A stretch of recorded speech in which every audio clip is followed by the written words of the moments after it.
This Jerusalem Post podcast is supported by third-party advertising. Welcome to the J-Post headlines. These are the top stories today for Sunday, July 20th, 2025. 2 earthquakes strike off Russia's Kamchatka Peninsula. Clashes in Syria's Sweida come to a halt as Bedouin fighters are cleared from the area. Israel is preparing to send urgent medical aid to the Sweida hospital. 4 Shas ministers' resignations take effect, reshaping the party's cabinet presence. Israel's Attorney General says the decision to fire her is faulty and it must be subjected to review.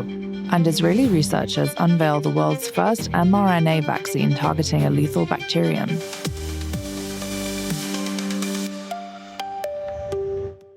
Recorded in the J-Post studios in Jerusalem, I'm your host, Shifra Jacobs.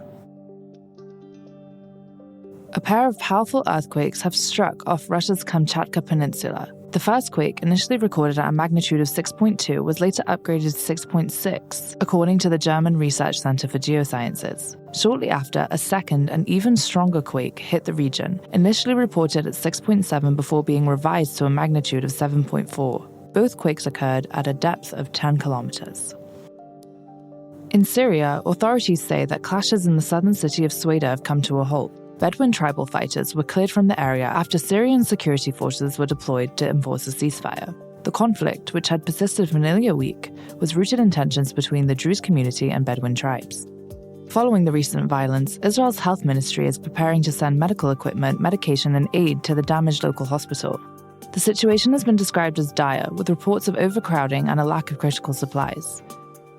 Back in Israel, political shifts are underway as the resignations of 4 Shas ministers take effect today. Health Minister Uriel Busso, Welfare Minister Yaakov Margi, Labour Minister Yoav Mansour, and Education Ministry Minister Chaim Biton have stepped down. Interior Minister Moshe Arbel withdrew his resignation, citing pressing responsibilities, while Religious Services Minister Michael Malkieli's resignation will take effect this evening.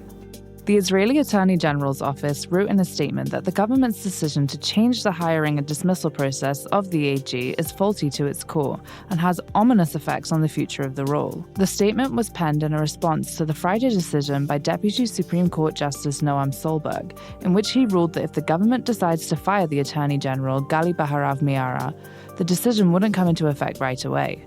This is in order to allow the court to consider legal challenges to her removal. And finally, in a groundbreaking achievement, Israeli researchers from Tel Aviv University and the Israel Institute for Biological Research have developed the world's first mRNA-based vaccine targeting a lethal bacterium. This advancement builds on the technology pioneered for COVID-19 vaccines and has showed 100% protection in animal models. The team hopes this platform could pave the way for new antibacterial treatments in the future. For more on today's stories, check the description of this episode. For the latest news, updates, and analysis, head to jpost.com.